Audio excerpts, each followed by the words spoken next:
पहिलो प्राथमिकता खोप, दोस्रो प्राथमिकता खोप, तेस्रो प्राथमिकता खोप। दुई पटक संविधान सभाको निर्वाचन भएर पनि संविधान नबनेको भए के हुन्थ्यो? तर आफै जानुहुन्छ भन्नुहुन्छ। यो निर्णय तपाईँले गरिदिनु पर्यो प्रधानमन्त्रीजी अथवा मन्त्रीजी अथवा सभामुखजी अथवा सांसदजी। तर संविधान र राजनीतिको अन्तर सम्बन्ध त्यसपछि रूपान्तरित हुन्छ। राजनीतिक निर्णय राजनीतिक क्षेत्रबाट गरिनु पर्दछ। राजनीतिक निर्णय न्यायपालिकालाई सुम्पिनु हुँदैन। संघीयता फुल फेडरलिज्म हो कि क्वासी फेडरलिज्म हो कि अथवा कोअपरेटिभ फेडरलिज्म हो कि भन्ने विषयमा पनि ध्यान आकर्षित भएको छ र संविधानको प्रणालीको स्वामित्व र त्यसको संवर्धनको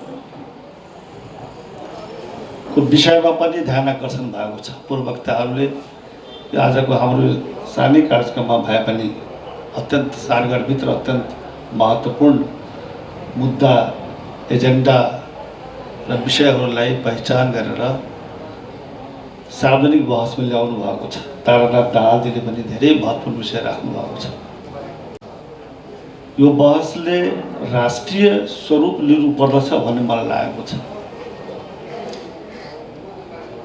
यो बहस संविधान निर्माण गर्ने बेलामा बहस त भयो, पहिलो संविधान सभाको बेलामा पनि, दोस्रो संविधान बेलामा पनि। कस्तो संविधान बनाउने, संविधानको लेखन या संविधान निर्माण, कन्स्टिट्युसन मेकिङ र कन्स्टिट्युसन बिल्डिङ। कन्स्टिट्युसन मेकिङ र कन्स्टिट्युसन बिल्डिङको बारेमा पनि बहस भएकै हो, हामीहरू बहस गरेकै हो त्यो बेलामा। What we are doing, either we are doing constitution making or we are in the process of constitution building। त्यस विषयमा पनि रुद्रजी त्यो बेला बहस भएकै हो। लामो बहसमा पनि सहभागी भएकै छु धेरै ठाउँहरूमा। कस्तो किसिमको संहिता बनाउने त्यसमा पनि छलफल भएको हो। संहिता बनाउँदाखेरि प्रकारान्तरले भनौँ अथवा दुर्भाग्यवश त भन्न चाहन्न, परिस्थितिवश भन्न चाहन्छु। दुर्भाग्यवश भन्नेको एडभर्ब भनौँ अथवा विशेषण एडजेक्टिभ भनौँ, त्यो प्रयोग गर्न चाहन्न त्यो प्रक्रियाको। तर परिस्थितिवश भन्न चाहन्छु, हामी संविधान एक थान संविधान बनाउन भन्नेतिर गयौँ। एक थान संविधान बनाउनेतिर गयौँ भन्ने टिप्पणी गर्दा यो दुर्भाग्यपूर्ण थियो भनेर यदि हामी भन्छौँ भने त्यसो भए यो त बेकार बनायो भन्ने हुन्छ है। त्यस कारण म बडो सावधानीपूर्वक शब्दहरूको चयन गर्ने कोसिस गर्दछु। र यो परिस्थितिवश, परिस्थितिजन्य अब कल्पना गर्न म चाहन्छु र तपाईँहरूलाई पनि आग्रह गर्न चाहन्छु। हामी संविधान निर्माणको प्रक्रियामा एक थान संविधान नबनाऊँ, बरु सर्वोत्कृष्ट संविधान बनाऊँ अथवा जुन दर्शन, जुन सिद्धान्त, जुन विचारधारामाथि आधारित भएर हामी प्रणाली बनाउन चाहन्छौँ, federal structure, federal system, parliamentary system, republican system, inclusibility अथवा secularism, electoral system, mixed electoral system, जे चाहिँ हामी भन्छौँ, त्यसको लागि राम्रो संविधान बनाऊँ, राम्रो संविधान निर्माण गरौँ भन्नेतिर जाँदाखेरि परिस्थिति के देखियो भने संविधानै नबल लाग्यो भन्ने चिन्ता लाग्न थाल्यो। र कल्पना गरौँ, दुई पटक संविधान सभाको लागि निर्वाचन भएर पनि त्यो संविधान सभाको एकमात्र फर्स्ट एन्ड लास्ट टास्क संविधान सभाको के थियो? हामीले संविधान सभाको निर्वाचन गर्दा भने संविधान बनाउने। दुई पटक संविधान सभाको निर्वाचन भएर पनि संविधान नबनेको भए के हुन्थ्यो? हामी नेपाली जनता कस्तो रहेछ, नेपालको जनता कस्तो रहेछ। नेपाली जनताले नेपालको इतिहासमा आफ्नो संविधान आफै बनाउने अवसर पाउँदा पनि, छुट पाउँदा पनि आफ्नो संविधान बनाउन सकेन। त्यसकारण नेपाली जनता त अक्षम र अयोग्य रहेछ संविधान बनाउन। नेपाली जनता त सार्वभौम सत्ता सम्पन्न जनता कहलाउनको लागि योग्य रहेनछ भन्ने हुन्छ। ट्याग लाग्नु भन्दा त एक थान संविधान बनाउन सफल भयो भने ट्याग त ज्यादै हाम्रो लागि उत्कृष्ट र उपलब्धिमूलक हो भन्न थाल्नु पर्दछ हामीले। र त्यसपछि हामीले यात्रा प्रारम्भ गर्नुपर्दछ। त्यो संविधान, एक थान संविधानलाई अझै सुन्दर, अझै राम्रो, अझै पूर्ण संविधान कसरी बनाउँदै जाने, त्यो अभियानलाई हामीले जारी राख्नुपर्छ, त्यो यात्रालाई जारी राख्नुपर्दछ। हामी आजकल एउटा किताबको खुब चर्चा हुन्छ। मलाई पनि एकजना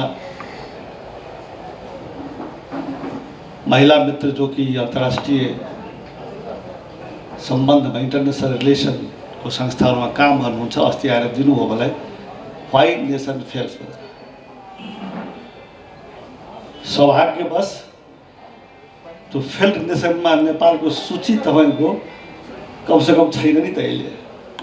अदरवाइज हामीले दोस्रो संविधान सभाबाट पनि संविधान बनाउन नसक्यो भए त नेपाल त फेल्ड स्टेटको सूचीमा पर्न जान्थ्यो। अलिकति चरमराउँदो, अलिकति धर्मराउँदो भए पनि कमसेकम हामी चाहिँ एउटा स्टेटको डिफिनिसनभित्र त पर्छौँ नि त, फङ्सनल स्टेटको डिफिनिसनभित्र त पर्छौँ त। मलाई लाग्छ आज संविधान दिवसको अवसरमा हामीले यो उपलब्धिलाई ग्रहण गर्नुपर्छ, संस्मरण गर्नुपर्छ र यसको लागि हामीले गर्व गर्नुपर्दछ। फेरि हाम्रो बानी कस्तो छ भनेदेखि हामीले गरेको महत्त्वपूर्ण ऐतिहासिक कामलाई हामी यादै गर्दैनौँ, रिकग्नाइजै गर्दैनौँ, स्वीकारै गर्दैनौँ, चर्चै गर्दैनौँ। यो हो र भन्ने लाग्छ। नेपालको इतिहासमा नेपाली जनताले आफ्नो संविधान आफै बनाएको यो पहिलो संविधान होइन। कतिवटा संविधान भन्नु, 7वटा कि 8वटा, कति छ? 7वटा संविधान। नेपालको एकीकरण भएदेखि, नेपालको जन्म भएदेखि आजसम्म जतिवटा संविधान बनेको छ, हुकुमी राणा शासनले दिएको कानुन होस्, जसलाई हामी संविधानको परिभाषाभित्र सूचीबद्ध गर्छौँ, निरङ्कुश राजतन्त्रले दिएको संविधान होस्, या राजा र जनताको सम्झौतामा बनेको संविधान होस्, यो सबै संविधानको इतिहास क्रमलाई हेर्ने हो भनेदेखि आजको संविधान एकमात्र संविधान हो जो नेपाली जनताले आफैले बनाएको संविधान हो। नेपाली जनतामा सोभरेन्टी लाई गर्दछ, सोभरेन्टी लाई in the people of Nepal भन्नेको जुन डिफिनिसन हो मोडर्न स्टेटको र स्वाभिमानी जनताको परिभाषा जुन हो स्वामित्वको, त्यसको त प्रमाणिक पुष्टि भनेको यो संविधान सभाबाट संविधान बनाएर मात्रै भएको छ। यो संविधान हामीले नबनाएको भए we the people of Nepal, we are sovereign people भन्ने हामीसँग मोरल अथोरिटी हुँदैन थियो होला। त्यसकारणले पनि आज संविधान दिवसको अवसरमा हामीले हाम्रो संविधान आफै बनाएको कारणले गर्व गर्नुपर्दछ। र बनायो त्यसमा अघि डाक्टर चन्द्र भण्डारीले भन्न जानुभयो, विमलाले व्याख्या गर्नुहुन्छ भनेर, म जहिले पनि 9वटा बुँदा सूत्र, फन्डामेन्टल एलिमेन्ट्सहरूको चर्चा गर्छु। राष्ट्रियता 1, लोकतन्त्र 2, समाजवाद 3, गणतन्त्र 4, संघीयता 5, समावेशिता 6, मिश्रित निर्वाचन प्रणाली 7, धर्मनिरपेक्षता 8, अहिंसा र शान्ति 9। यो मेरो सुगा रटाई होइन, यो तोता मैनाको कथाबाट मैले सपनामा र विपनामा सिकेर रटिरहेको होइन। सर, तपाईँहरू यहाँ एक्सपर्ट हुनुहुन्छ, संविधानविद्हरू हुनुहुन्छ, वरिष्ठ अधिवक्ता हुनुहुन्छ, पोलिटिकल साइन्टिस्ट हुनुहुन्छ यो देशमा। म रिक्वेस्ट गर्न चाहन्छु, तपाईँ संविधानको पाना पानामा गएर फर्केर अध्ययन गर्नुहोस्। यो 9वटा एलिमेन्ट्स तपाईँले यो संविधानको राज्यको पुनर्संरचनाको बेसिक एलिमेन्टको रूपमा पाउनुहुनेछ। त्यहाँ 9वटा एउटा बुदाको लागि तपाईँको देशमा बल्ल क्रान्ति भयो भने एउटा बुदाको उपलब्धि हुन्छ। यहाँ त हामी एउटै प्रक्रियाबाट समय लाग्यो, 15-17 हजार दाजुभाइ दिदीबहिनीहरू मारिनु हो, शहीद हुनुभयो, समय धेरै लाग्यो, पैसाको खर्च पनि धेरै भयो। संविधान बनाउने क्रममा नेपाली रुपैयाँ पनि खर्च भयो, भारतीय रुपैयाँ पनि खर्च भयो, डलर पनि खर्च भयो, युरो पनि खर्च भयो, सायद चाइनिज पनि खर्च भयो होला। अनि रुबल र कुनै के भन्छ नि गल्फको, त्यो पनि खर्च भयो, धेरै भयो होला। तर जेसुकै होस्, हामीले परिवर्तनलाई व्यवस्थित त गऱ्यौँ, गर्वको साथ हामीले संविधान बनायौँ। त्यसकारण यो संविधानको स्वामित्व हामीले लिनुपर्दछ। म के याद गराउन चाहन्छु भने दुईटै संविधान सभाको बेलाको कम्पोजिसनलाई एकचोटि हेर्नुहोस्। पहिलो संविधान सभामा पनि नेपाली काङ्ग्रेस अल्पमतमा थियो, दोस्रो संविधान सभामा पनि नेपाली काङ्ग्रेस अल्पमतमा थियो। पहिलो संविधान सभा भन्दा दोस्रो संविधानमा अलिकति सङ्ख्या बढेको थियो, तर टोटलिटीमा हेर्नुहुन्छ भने नेपाली काङ्ग्रेसको साइज तपाईँको in comparison to the other political parties representatives हामी कम साइजमा थियौँ। सजिलो थियो र संविधान बनाउनु। दुईटै संविधान सभामा सङ्ख्याको आधारमा वर्चस्व हेर्नुहुन्छ भने, बाहुल्यता हेर्नुहुन्छ भने लोकतन्त्रवादीहरूको वर्चस्व थिएन, काङ्ग्रेसीको वर्चस्व थिएन। काङ्ग्रेसीको मात्रै छोडिदिनुहोस्, कहिलेकाहीँ भन्ने गर्नुहुन्छ नि बौद्धिक बुद्धि विलासको क्रममा भनिन्छ काङ्ग्रेसी मात्र डेमोक्रेट हुन्छ र काङ्ग्रेस नभएर पनि डेमोक्रेट हुन सक्छ। ल हुन्छ, ठिक छ, मानौँ। पछाडि फर्केर त गर्नुहोस् त। कुनै यो रामायण र महाभारत कालको सभा त होइन, हाम्रै उमेरको सभा हो, भर्खर अस्तिको।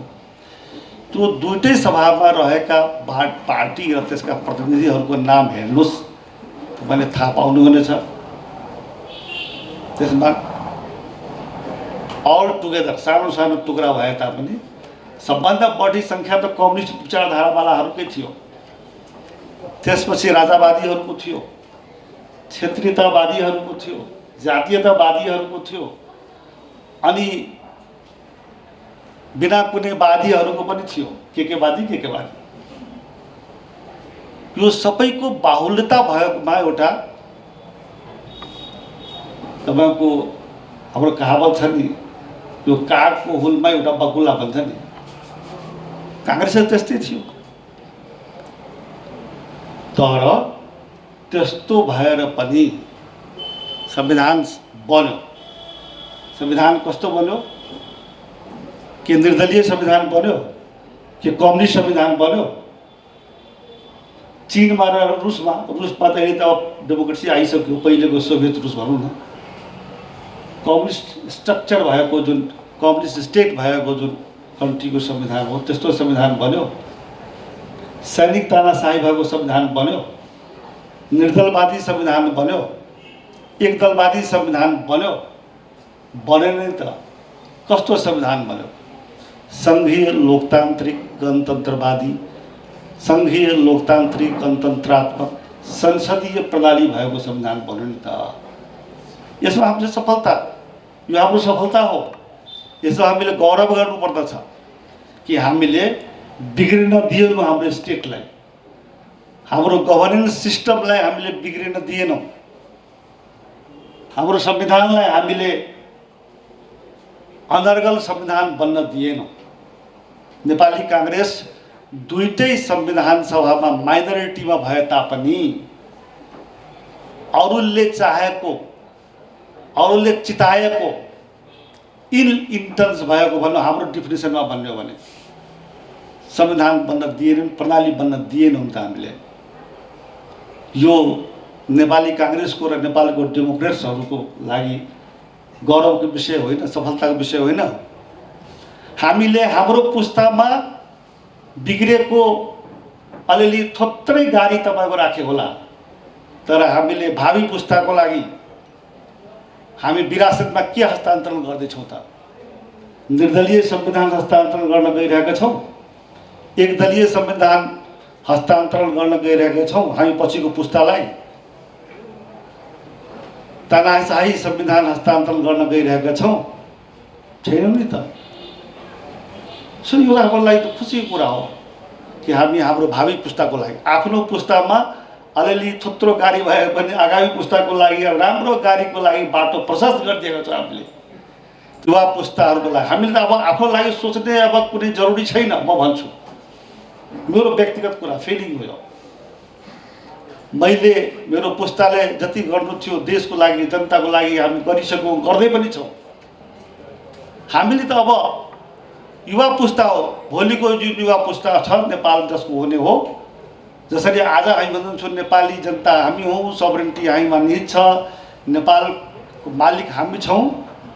अब त्यो मालिकत्वको त हस्तान्तरण हाम्रो आगामी पुस्तामा हुन्छ नि, युथ जेनेरेसनमा 40% 50% अब नेपालमा युथ जेनेरेसनको बाहुल्यता छ। हामीहरूको नेपाली कांग्रेसको महाधिवेशन हुँदैछ।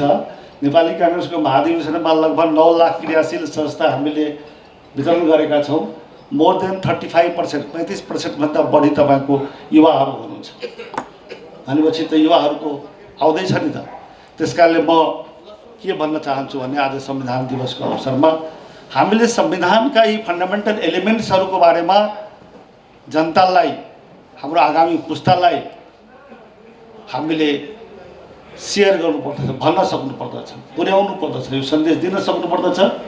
यो संविधान राम्रो हो, यो प्रणाली राम्रो हो, यसमा संशोधन परिमार्जन गरौँ, गर्दै जाउँ, ल अझै राम्रो बनाउँदै जाउँ। कुन चाहिँ पत्रिकाले झन् नयाँ भन्छ नि, झन् नयाँ झन् नयाँ, त्यसरी झन्डै राम्रो बनाउँदै जाउँ। म रामसरोजीले गर्नुभएको टिप्पणीको निष्कर्षसँग सहमत छु र म के भन्न चाहन्छु भनेदेखि हाम्रो रुद्रजी, हाम्रो सूर्य ढुङ्गेलजीहरू संविधानविद र संहिताविदहरू हुनुहुन्छ। यो मलाई लाग्यो के छ भनेदेखि यो संविधानमा लेख्न त कोअपरेटिभ फेडरलिजम लेखिएको छ संविधानमा, होइन? लेखिएको छ क्यारे, होइन?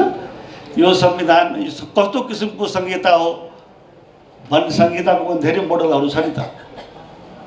अनि संविधानले लेखिदिएको छ यो सहकारितामा आधारित संहिता भनेर, कोअपरेटिभ फेडरलिजम, होइन? अङ्ग्रेजीमा भनेर टिप्पणी गर्न मलाई पनि सजिलो होला भनेर तपाईँको अङ्ग्रेजी मैले टिपेको छु। कोअपरेटिभ मलाई भन्नुहुन्छ भने संविधानमा त लेखिएको छ कोअपरेटिभ फेडरलिजम, तर व्यवहारमा यो कन्ट्रोल्ड फेडरलिजम भइरहेको छ। It's not cooperative federalism in practice. यो नियन्त्रित सङ्घीय प्रणाली जस्तो भइरहेको छ। माफ गर्नुहोला दाजुभाइ दिदीबहिनीहरू र हाम्रा विद्वान साथीहरू, पार्टीका साथीहरू, विभिन्न राजनीतिक साथी, पत्रकार साथीहरू, हामीले मानसिकता पनि सङ्घीयता अनुकूलको बनाउन सकेका छैनौँ। We need mass education for federalism. हामीले सङ्घीयताको लागि, सङ्घीय प्रणालीको सफल कार्यान्वयनको लागि, यसको सम्वर्धनको लागि सङ्घीयता के हो, सङ्घीय प्रणालीमा कसरी काम हुन्छ, किन हामी कस्तो अहिले पनि मलाई लाग्छ, म एकदम मसँग त बिटर एक्सपिरियन्स छ। म प्रामाणिक रूपमा भन्न चाहन्छु कि गाउँपालिका मात्र होइन, टोलमा जुन अधिकार हुन्छ नि त्यो पनि हामी सिंहदरबारबाट नै तपाईँको सम्पादन गर्न चाहन्छौँ। हाम्रो मानसिकता त्यही छ। जसले सरकारको पर्फर्मेन्सको बारेमा मूल्याङ्कन गर्नुहुन्छ, लेख लेख्नुहुन्छ, टिका टिप्पणी गर्नुहुन्छ, तर आफै जानु छ भन्नुहुन्छ,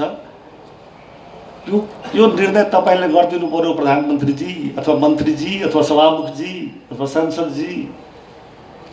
अनि जब हामी भन्छौँ भने यो निर्णय त यहाँबाट किन गर्ने, काठमाडौँबाट, त टोलबाट, गाउँको टोल वडा नम्बर यतिबाट गर्नुपर्ने हो, कहाँ हजुरले गर्नुभयो त भइहाल्छ नि हुन्छ भने हाम्रो mindset of the population, mindset of the people के छ भने यो केन्द्रीकृत शासन प्रणालीलाई उपयोग गर्ने खालको छ कि सञ्चालन गर्ने खालको छ। यो किन छ? यो कमी हामी राजनीतिक दलको हो। किन पोलिटिकल पार्टीको काम के पनि हो भनेदेखि एकचोटि एउटा जुलुस निकाल्नु, क्रान्ति गरौँ, परिवर्तन गरौँ, सक्यो त होइन।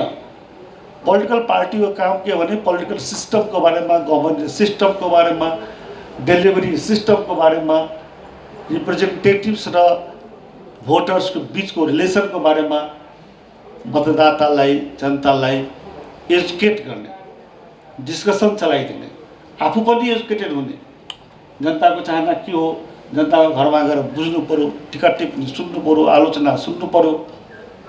असहमति र आलोचना हुने बित्तिकै 1100 प्रहरी लगाएर चुनाव गराउनु भएन। यी सबै कुराहरू सुन्नुपर्छ। त्यस कारणले हाम्रो मानसिकता पनि परिवर्तन गर्नुपर्दछ, मानसिकतालाई पनि परिवर्तन गर्नुपर्दछ। म आज संविधान दिवसको अवसरमा मलाई लागिरहेको छु के धेरै कुरा बोल्यो भने मिडियाले पनि आफ्नो इच्छाअनुसार कुन मिडियालाई के समाचार छाप्नु मन लाग्छ त्यही एउटा लाइन निकालेर छापिदिन्छ। मैले भन्न खोजेको कुरा नै मिडियामा जाँदैन। यहाँ साथीहरू हुनुहुन्छ, मिडियाका साथीहरू, लेखक साथीहरू हुनुहुन्छ। अन्तमा म एउटै कुरा जाओस् है, आज यति पृष्ठभूमिमा एउटै कुरा जाओस् भन्ने म आग्रह गर्न चाहन्छु सरकारलाई, राजनीतिक दलहरूलाई, संसदलाई, नागरिक समाजलाई र मतदातालाई। सबै काम एकैचोटि हुँदैन, 1 बाई 1 गर्दै जाउँ न त। त्यसको लागि आज संविधान दिवसको अवसरलाई उपयोग गरेर म के भन्न चाहन्छु भने 7वटा प्रदेशमा, 7 प्रदेशमा सबै प्रदेशको आफआफ्नो प्रहरी, प्रादेशिक प्रहरीको व्यवस्था तत्काल होस्, म त्यो भन्न चाहन्छु। मिडियाका साथ लेख्नुहोस्, संहिताका विशेषज्ञहरू लेख्नुहोस्। अब त 3.5-4 वर्ष भइसक्यो संविधान चुनाव भएको पनि। चुनाव भएको 4 वर्ष भइसक्यो, 4 वर्ष हुन लागे पनि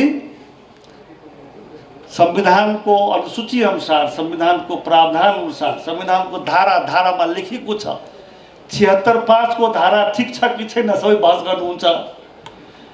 तर नेपालमा कसको मातहतमा कुन किसिमको प्रहरी रहन्छ त्यो पनि धारा छ होइन रुद्रजी, सुरु ढुङ्गेलजी? कुन धारा छ? अनुसूचीमा त छँदैछ, धारामा पनि छ। छ पनि भन्नुहुन्छ, उहाँले भन्नुभयो, मलाई थाहा छैन, जे होस्। अनुसूची त छुट्टा छँदैछ, तर संविधानको कुनै एउटा धारामा पनि के लेखेको छ भने सबै प्रदेशहरूको आफ्नै प्रहरी सङ्गठन हुनेछ। म आज संविधान दिवसको अवसरमा भन्न चाहन्छु, प्रधानमन्त्रीजीले संसदमा बोल्दाखेरि पहिलो प्राथमिकता खोप, दोस्रो प्राथमिकता खोप, तेस्रो प्राथमिकता खोप भन्नुभयो। म आज संविधान दिवसको अवसरमा भन्न चाहन्छु, आजको आवश्यकता संघीयतालाई सम्वर्धनको लागि पहिलो प्राथमिकता सबै प्रदेशको प्रहरी, दोस्रो प्राथमिकता सबै प्रदेशको प्रहरी, तेस्रो प्राथमिकता सबै प्रदेशको प्रहरी। धन्यवाद। जय नेपाल।